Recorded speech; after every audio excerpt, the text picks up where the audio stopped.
आका ने फरमाया मेरे बाद खिलाफत 30 साल रहे और वो खिलाफत का जमाना मेरा जमाना ही माना जाएगा। बहुत संजीदा गुफ्तगू और सच्चाई की रोशनी में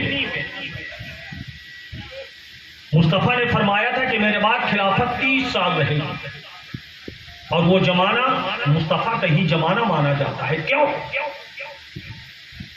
मुस्तफ़ा जाने रहमत को इतनी मोहब्बत थी अपने सहाबा से कि मेरे मुस्तफ़ा ने फरमा दिया था कि सहाबा के आपसी मामलात में तुम बीच में ना पड़ना।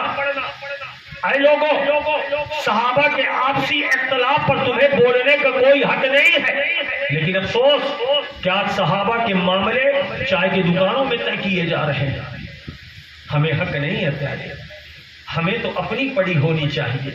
हम कितनी नमाजें पढ़ी हैं, हम कितने रोजेदार हैं, हम कितना अपने माँ बाप का अदब करते हैं, हम कितना हुसैन की सीरत पर अमल करते हैं, रसूल की तालीमात पर हम कितना अमल कर रहे हैं।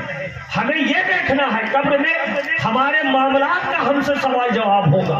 ये जवाब सवाल नहीं होगा कि कौन सा सहाबी अफजल था, कौन सा सहाबी अफजल नहीं था। सैयदना अबू बकर सिद्दीक खलीफे अव्वल, उनके जमाने के बाद फिर अबू बकर सिद्दीक रज़ी अल्लाह ताला अन्हु के हाथ में खिलाफत आई। फिर उस्मान गनी रज़ी अल्लाह ताला अन्हु के हाथ में खिलाफत आई और फिर खिलाफत के हकदार हजरत अली करमुल्लाह वज़ुल करीम बने। खिलाफत की तरतीब में कोई शक व शुबहा नहीं है। अब अगर आपको शक पैदा हो जाए तो खुद अपने दिमाग में जोर डालना कि सैयदना सिद्दीक अकबर सबसे पहले दुनिया से रुखसत हुए। अगर हजरत अली करमुल्लाह वज़ुल करीम सबसे पहले खलीफा होते तो सैयदना सिद्दीक अकबर रज़ी अल्लाह ताला अन्हु का कब नंबर लगता? अब सैयदना सिद्दीक अकबर के बाद हजरत उमर बिन खत्ताब खलीफा बने तो सिद्दीक अकबर के बाद उमर बिन खत्ताब का विसाल हुआ। अली से पहले उस्मान गनी का भी विसाल हुआ। बागियों ने आपको भी प्यासा रख के आपके घर के अंदर शहीद किया। और अल्लाह तबारक व तआला को कितनी कुर्बत और निस्बत है इन मुकद्दस सहाबियों से कि अगर किसी मामले में किसी आम जमात का मशवरा कुछ और होता और उमर बिन खत्ताब, अबू बकर सिद्दीक और उस्मान गनी का मशवरा किसी मामले पर और होता तो जो सहाबा का मशवरा होता उसी मशवरे के मुताबिक कुरान की आयत नाजिल हो जाएगा।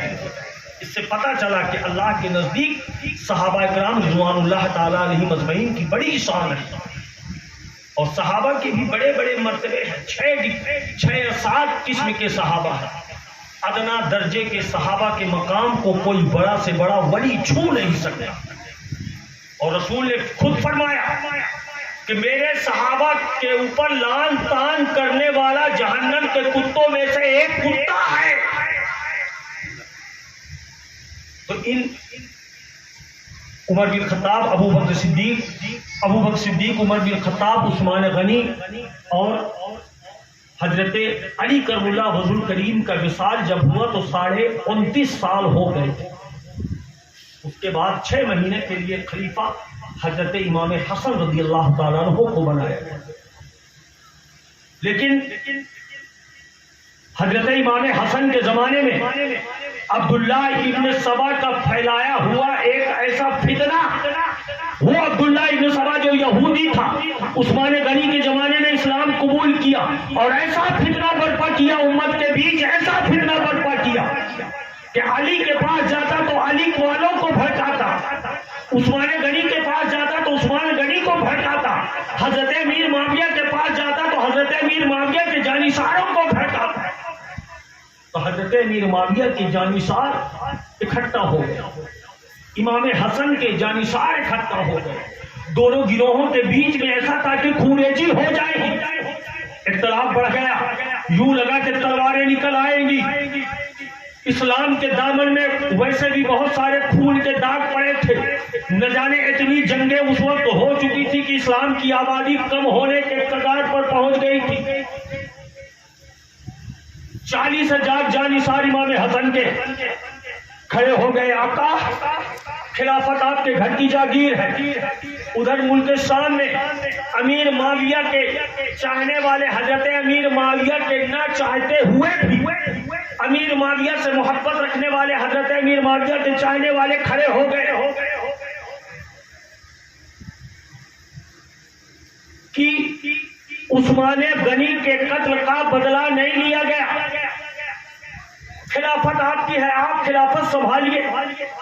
दो गिरोहों में करीब था कि खूनरेजी हो जाएगी, मुसलमानों पर नाहक खून बह जाएगा, मदीने की मुकद्दस गलियां खून से भर जाएंगी, जगह जगह कत्ले आम हो जाएगा, औरतें यतीम बेवा हो जाएंगी, बच्चे यतीम हो जाएंगे। ऐन ऐसे वक्त में रसूल हाशमी की एक हदीस इमाम हसन को याद आती है और सैयदना इमाम हसन फरमाते हैं, सच ही कहा था मेरे नाना जान ने कि मेरा ये बेटा हसन, जब मैं पैदा हुआ था, इमाम हसन जब पैदा हुए थे तो मुस्तफा करीम अपने हाथ में लेकर फरमाया था कि मेरा ये बेटा, मेरे फातिमा का लाल, मेरे जिगर का टुकड़ा हसन, ये वो है कि जो आने वाले वक्त में मुसलमानों के दो गिरोहों के खूनरेजी होने से बचा लेगा।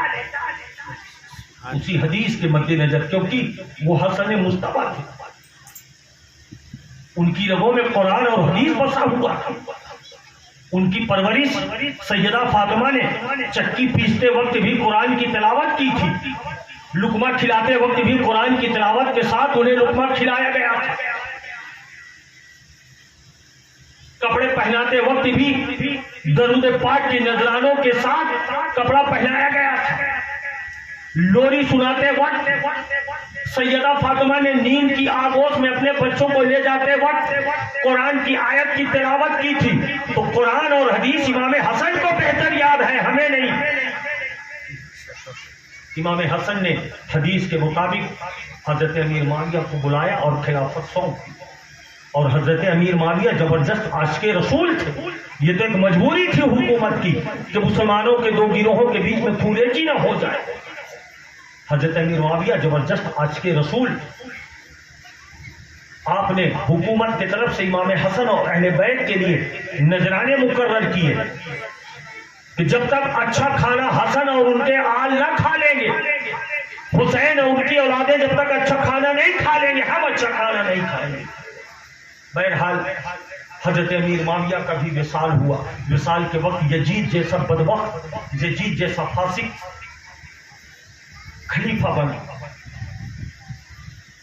इमाम हसन का भी विसाल हो चुका था। इमाम हसन का वाहिद दुनिया में एक ऐसा जनाजा तारीख की निगाह में कि जो जनाजा अपनी मदफन की जगह से फिर लौट कर घर की तरफ रवाना हुआ। ऐसा ऐसा जुल्म किया गया है औलादे रसूलुल्लाह के ऊपर। विसाल के बाद भी आपके जिस्म में तीर बरसाए गए हैं। आज हमारे अंदर एहसास पैदा नहीं होता। अहले बैत की तारीख से हम सबक नहीं लेते कि इस इस्लाम के गुलशन को सींचने के लिए कैसी कैसी कुर्बानी फातिमा की आल ने दिया है। हम उन कुर्बानियों से इबरत नहीं हासिल करते। हजरत इमाम हसन को भी जहर दिया गया, सुन चुके होंगे, कई मर्तबा आपको जहर दिया गया। आखिरी मर्तबा जब आपको जहर दिया गया, आप दर्द से कराह रहे थे और आपका कलेजा कट कट के उल्टी के जरिए खून के फव्वारों की तरह जमीन पर गिर रहा। दर्द से आका हसन कराह रहे थे।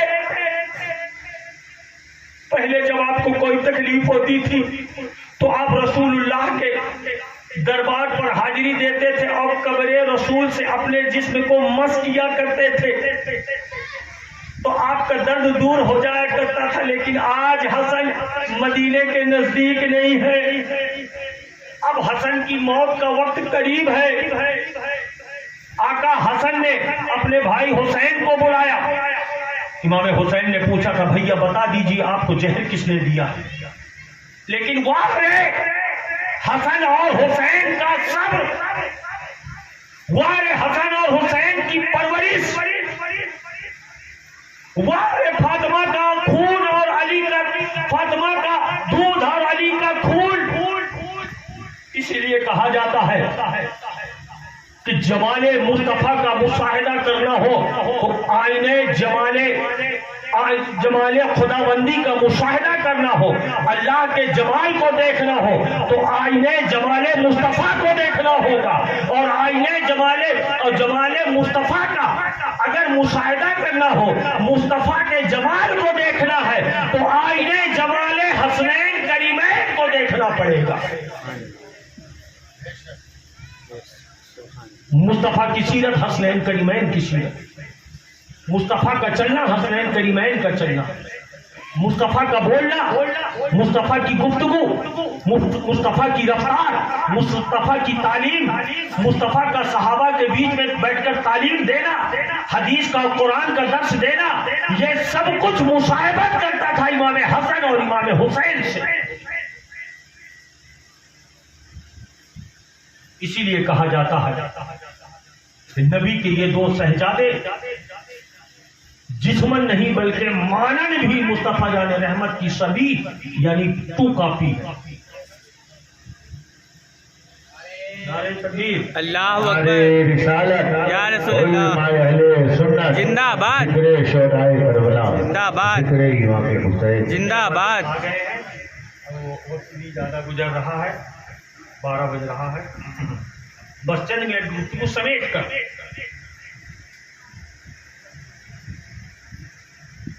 तो इमाम हसन ने हुसैन को बुलाया। हुसैन ने पूछा था, भैया आपको जहर किसने दिया है? आपने कहा कि हुसैन अगर मैं बता दूंगा और मेरा गुमान ही रहेगा तो तुम उसे कत्ल कर दोगे, और अगर यकीनी तौर पर उसने मुझे जहर दिया है तो जा, हम रसूल की औलादे हैं, उसे माफ करते हैं, अपना कत्ल, अपना खून माफ कर दे। कोई बताओ, ये रसूलुल्लाह की आल का ही एजाज है, वरना और कोई नहीं। आज हमारे बाप को अगर कोई एक झापड़ मार दे, हमारे बाप को कोई, हमारे भाई को कोई एक झापड़ मार दे तो हम न जाने कितने साल तक उससे दुश्मनी बनाए रखते हैं और उसे माफ नहीं करते, बल्कि जब तक हम उसे मार नहीं देते तब तक हमारे दिल को सुकून नहीं पैदा होगा। लेकिन ये रसूल की औलादे, वक्त गुजरता गया, इमाम हुसैन, इमाम हसन जब दुनिया से रुखसत हो गए, आपने वसीयत की थी कि मेरे जनाजे को नहलाकर, गुस्ल देकर, कफन पहनाकर रसूल हाशमी की मजार के सामने, रोजे रसूल के सामने रख देना। अम्मा आयशा अगर इजाजत दे दे तो रोजे रसूल के अंदर मुझे भी दफना देना, और अगर इजाजत ना मिले, कोई मसला मरहला खड़ा हो तो ऐ हुसैन किसी भी तरीके की जद्दोजहद न करना, झगड़ा न करना, लड़ाई न करना, मुझे मेरी माँ सैयदा फातिमा के पास जन्नतुल बकी में दफना देना। इमाम हुसैन ने हजरत इमाम हसन की वसीयत के मुताबिक आपके जनाजे को तैयार किया, ले जाके रोज़े रसूल के सामने अभी रखा ही था कि बनु उमैया का बदबख्त मरवान, जिसके लिए मेरे मुस्तफ़ा ने खुद कहा था गिरगिट का बेटा गिरगिट ही होगा, वो एक लश्कर लेके तलवार चला, तीर कमान लेके एक लश्कर की शक्ल में आया और कहने लगा, है हुसैन, हम तुम्हारे भाई को रसूलुल्लाह की मजार के अंदर दफन नहीं होने देंगे। जब कुछ चंद लोगों ने मुखालफत की तो उस बदबख्त ने ऐसा तीर चलाया कि सरकार इमाम हसन की लाशे के ऊपर वो तीर पेवस्त होने लगे। इमाम हसन के जिस्म से गर्म खून के फव्वारे फिर जारी हो गए, आपका कफन पूरा लाल हो गया। बाद में इमाम हुसैन उसे घर ले गए तो तारीख का ये पहला लाशा है जो घर की तरफ रवाना हुआ। उसके बाद यजीद बदबख्त का जमाना जब आता है, फासिक था यजीद, जालिम था यजीद। यजीद तारीख का वो बदनुमा दाग है। इस्लाम के दामन पर एक ऐसा धब्बा है है यजीद कि जिसकी खवासतें और नजासतें इतनी ज्यादा थी कि मस्जिद में अगर अल्लाह अकबर की सदा बुलंद हो रही है, मुअज्जिन अजान की सदा पुकार रहा है, लेकिन यजीद के दरबार में शराब के जाम छलकाए जाते थे। ऐसी खवासत कि इबादत करने पर खलल पड़ती है तो पड़ जाए, लेकिन नाच गाने की महफिलें आम हो गई थी, जिना आम हो गया। भाई बहन का जिना कर रहा है, बहन चाचा बेटी चाचा के साथ, न जाने कैसे कैसे रिश्ते, जिन रिश्तों को आंख उठाकर देखना जायज ना हो। यजीद खुद बदबख्त ने अपनी बुआ को अपने निकाह पे जबरन रख लिया था। यजीद बंदरों को नचाता था, यजीद फासिक था, नमाज रोजों को तर्क करने वाला था यजीद, काबतुल्लाह के गिलाफ में आग लगाने वाला यजीद, और बदबख्त ने ऐसी आग लगाई कि हजरत इस्माइल ज़बीउल्लाह की कुर्बानी के एवज में जो जन्नत से दुम्बा आया था, उस दुम्बा की सींगें, उस मेंढे उस दुम्बे की सींग काबतुल्लाह में याददाश्त निशानी के तौर पर पेवस्त थी। वो हजरत इस्माइल की कुर्बानी के एवज जन्नत से आए हुए दुम्बे की सींग जल गई। इतना जुल्म किया यजीद ने, 3 दिन के लिए अपने खेमे को रसूलुल्लाह के पाक मदीने के लिए हलाल कर दिया। इतना बड़ा जुल्म मदीने की वो पाक औरतें जो मदीने की मुकद्दस फिजाओं में जिंदगी बसर करती थी, अपनी फौज को हलाल कर दिया कि जाओ मदीने की जिस औरत के साथ तुम्हारा मन चाहे उस औरत के साथ तुम जिना करो। वो है यजीद।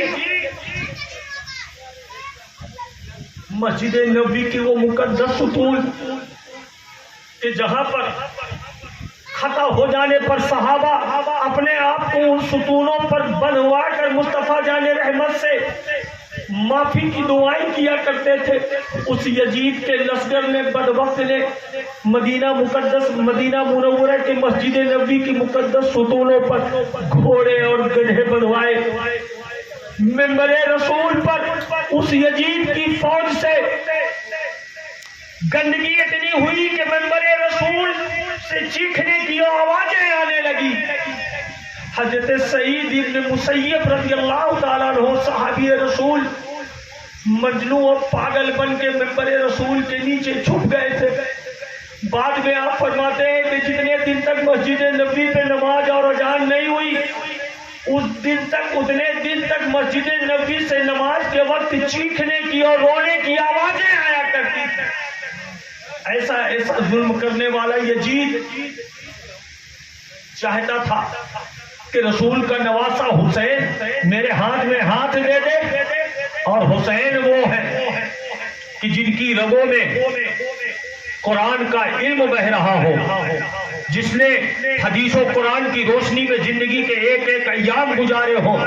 रसूल हाशमी के मुकद्दस कंधों पर कदम रख के जिन मदीने की गलियों पर जिसने परवरिश पाई हो, वो हुसैन इब्ने अली नबी के मुकद्दस लुआबे दहन को चूस चूस कर जिसने जिंदगी के अय्याम गुजारे हो, वो हुसैन इब्ने अली कि जिसे फातिमा खाना खिलाती थी, लोरी सुनाती थी, जो कुरान की तिलावत जबान पर चालू रहती थी, जिसका बाबा अली जिसे अल्लाह तबारक व तआला ने ऐसा इल्म कजा अता फरमाया था कि फैसला करने के पूरे इल्म को अल्लाह ने 10 हिस्सों में तकसीम किया। 9 हिस्से से एक हिस्सा इल्म कजा के एक हिस्से से दुनिया का तमाम इल्म कजा है, और अकेले 9 हिस्सा अल्लाह तबारक व तआला ने हजरत अली को अता फरमा दिया। इसीलिए तो उमर बिन खत्ताब और अबू बकर सिद्दीक जैसी शख्सियत कहते हैं कि हमारे फैसले करने में अगर अली न मदद कर दे तो हम कब का हलाक और बर्बाद हो गए। सुभान। वो हुसैन कैसे यजीद जैसे फांसी के हाथ में हाथ दे दे, और यजीद भी जानता था कि जब तक हुसैन इब्ने अली, अब्दुल्ला इब्ने जुबैर, अब्दुल्ला इब्ने उमर और खुसूसन अली का बेटा हुसैन जो पूरी दुनिया में इस वक्त नबी का नवासा और मोतबर शख्सियत है, वो जब तक मेरे हाथ में हाथ नहीं दे देगा तब तक मेरी हुकूमत मुकम्मल नहीं होगी। और हुसैन जानते थे कि अगर आज मैंने जुल्म ज़बर से घबरा कर अपने बेटों के चेहरों को देखकर, अपनी बीवियों अपनी बेटियों के चेहरे को देखकर अगर आज मैंने हाथ यजीद के हाथ में हाथ दे दिया तो इमामत के मुसल्ले पर शराब पढ़ने वाला खड़ा हो जाएगा, इमामत के मुसल्ले पर जालिम सहाबा का कत्ल करने वाला खड़ा हो जाएगा। क्योंकि यजीद का फिस्को फुजूर इतना बढ़ गया था कि यजीद के 3 दिन के खेमे को मदीनतुर रसूल की औरतों के ऊपर हलाल करने की वजह से 10,000 नाजायज और हराम बच्चे मदीने में पैदा हुए थे। वो है यजीद। और आज एक तबका यजीद जन्नती है, मादल्लाह, यजीद हुसैन को कत्ल नहीं करवाया, वो तो मुल्क के सामने था। अरे हुकूमत किसकी थी? नुमान बिन बशीर के पास किसका खत पहुंचा था? कूफा के गवर्नर कब्बत इब्ने ज़ियाद को किसने दिया था? रसूल हाशमी के नौजवानों को कत्ल करवा के गर्दन नेजे की में लगाकर बुलंद करके और तमाम गर्दनों को घोड़े की गर्दन पर पेवस्त करके माले की शक्ल में लाने का हुक्म किसने दिया था? इस मुंह से यजीद की तुम तारीफ करोगे आप? बहरहाल इमाम हुसैन ने हाथ ना दिया। जज्बे शहादत जब जोश मारने लगा, आप को उम्मत के शरीर लोगों ने जब इमाम हुसैन को परेशान करना शुरू कर दिया, इमाम हुसैन ने मदीने को छोड़ दिया कि ये मुकद्दस शहर, इसमें खूरेजी न होने पाए। रसूलुल्लाह का मरकज है, रहमतों का मरकज है, मदीना छोड़ दिया। वो मदीना जहां हुसैन की दादी खदीजतुल हुसैन की दादी का मजार हो, वो मदीना जहां हुसैन की नानी सैयदा खदीजा का मजार मौजूद हो, वो मदीना हुसैन पे छूट रहा है जिस मदीने में अम्मी सैयदतुन निसा सैयदा तैयबा ताहिरा जन्नती औरतों की सरदार सैयदा फातिमा का मजार मुकद्दस है। हसन बिन अली की कब्र मुबारक है। रसूलुल्लाह के 2 शहजादे हुसैन के मामू की कब्रें जहां मौजूद हो, हजारों सहाबा जहां मौजूद हो, वो मदीने की मुकद्दस फिजाएं जहां 70,000 मलाइका सुबह और 70,000 मलाइका शाम हाजिरी देने के लिए आते हैं, वो छोड़ के आप शहर मक्का पहुंच जाते हैं। मक्का आप पहुंचते हैं, उधर कूफा से खत आना शुरू हो जाता है और जज्बे शहादत जोश मार रहा है। एक सरकार इमाम हुसैन 4 सावन को शहर मदीना से मक्का की तरफ रवाना हुए थे और मशवरे के मुताबिक इमाम मुस्लिम को पहले कूफा भेजा गया। बार बार जब खत आ रहे थे कूफा से, हुसैन हमारी रहबरी कीजिए, हमारा कोई इमाम नहीं। तो इमाम हुसैन ने मुस्लिम बिन अकील को भेजा। जब मुस्लिम बिन अकील ने वहाँ के माहौल को देखा तो पहले माहौल बहुत अच्छा था और आपने एक खत लिख दिया कि हुसैन बिन अली जल्द कूफा आ जाइए। 12,000 लोगों ने आपके नाम पर एक दिन में मुझसे बैयत ले ली है, चले आइए। कहीं ऐसा ना हो कि यजीद के जुल्म ज़बर में परेशान हो के अगर ये लोगों ने यजीद के हाथ में हाथ दे दिया तो हम नाना जान को कल मुंह क्या दिखाएंगे। हुसैन तैयारी करते हैं, सहाबा ने रोका,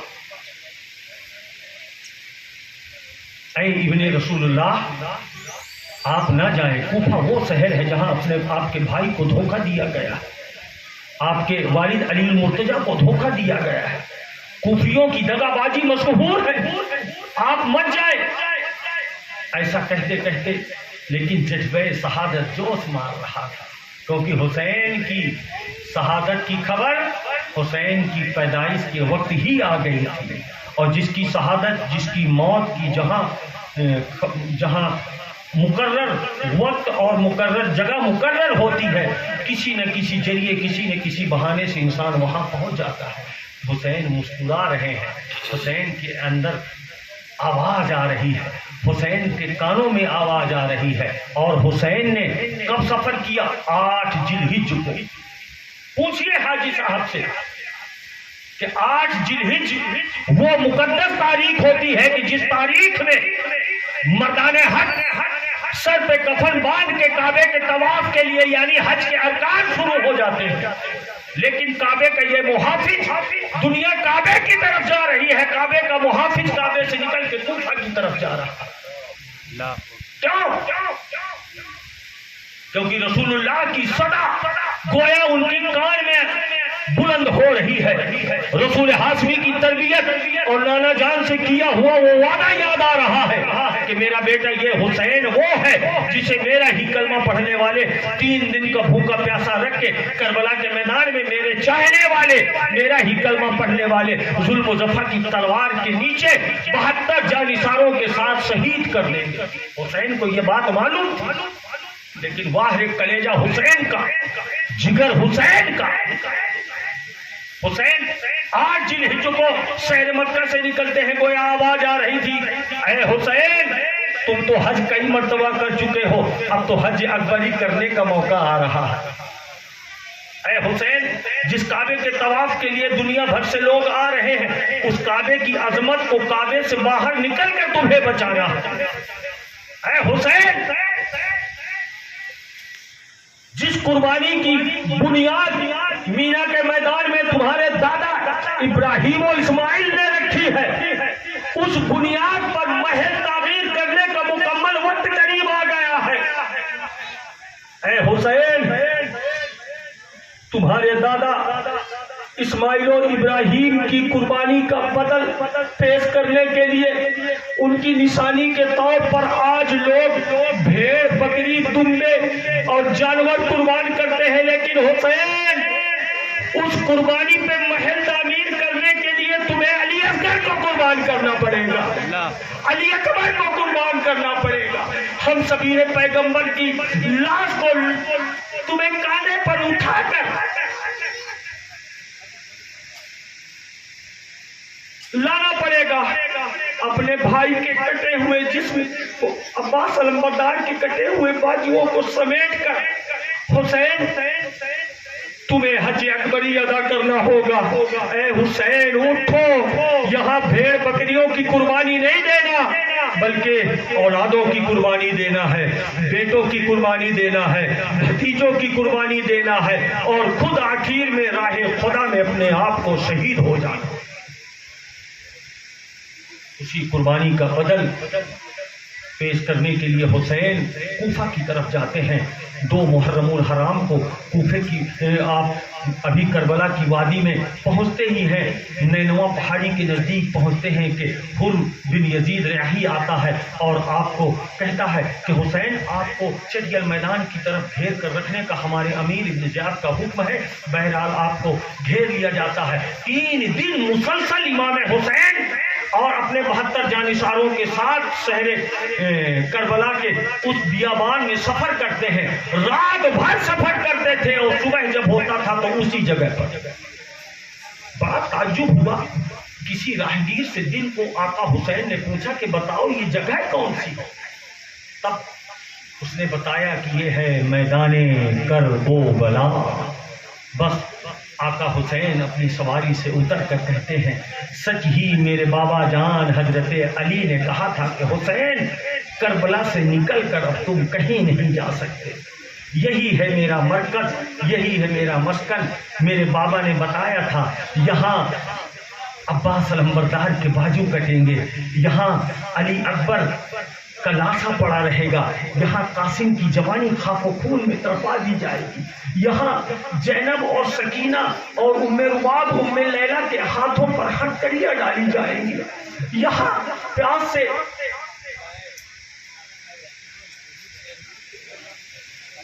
नारे जोर से नारे रिसालत या रसूल अल्लाह, उलमाए अहले सुन्नत जिंदाबाद हजरत अल्लामा व मौलाना पीर तरीक़त सैयद कामिल मियां साहब क़िबला जिंदाबाद, नारे तकबीर अल्लाहु अकबर, नारे रिसालत या रसूल अल्लाह।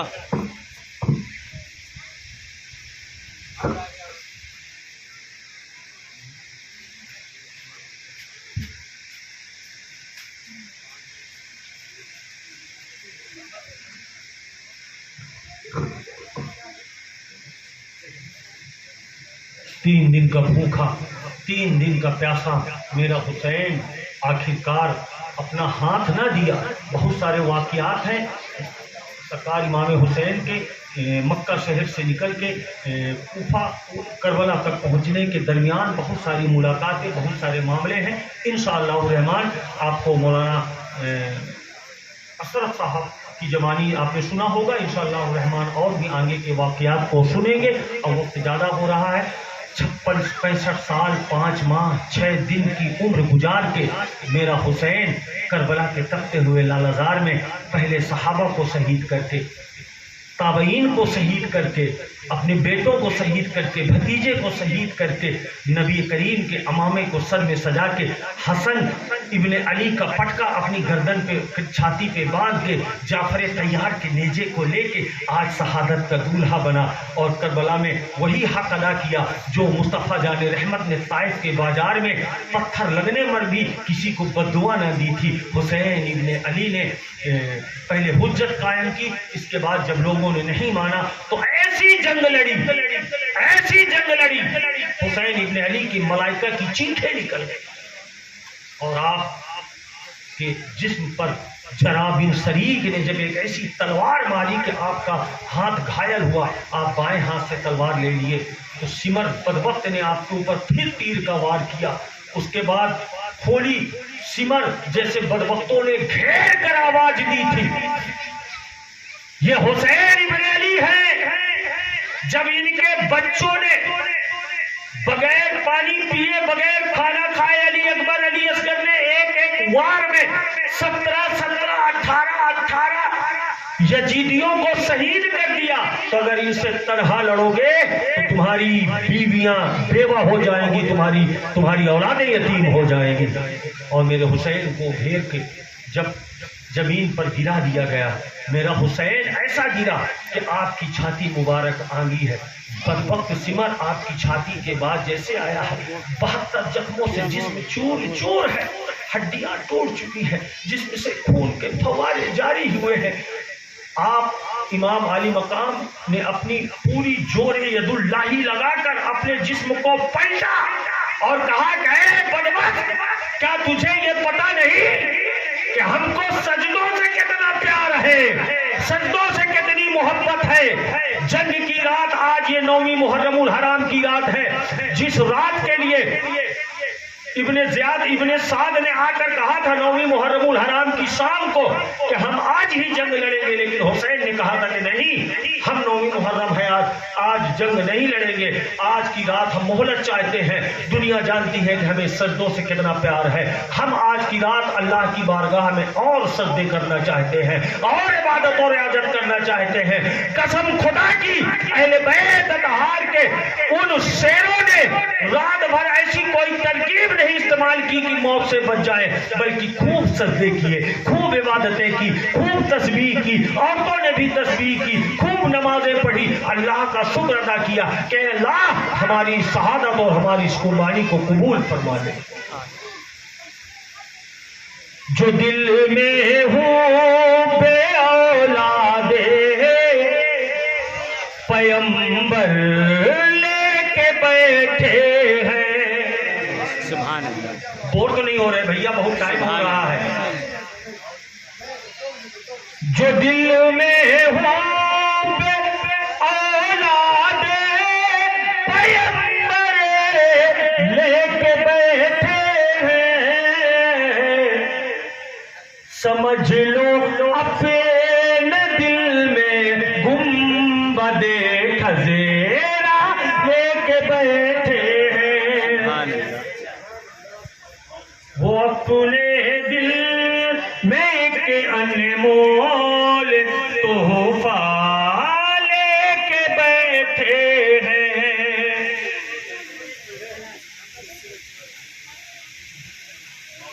बाबा जी बुलंद दुरूद पाक पढ़ लीजिए। अल्लाहुम्मा सल्ली अला सय्यिदना मुहम्मद व अला आलि सय्यिदना मुहम्मद।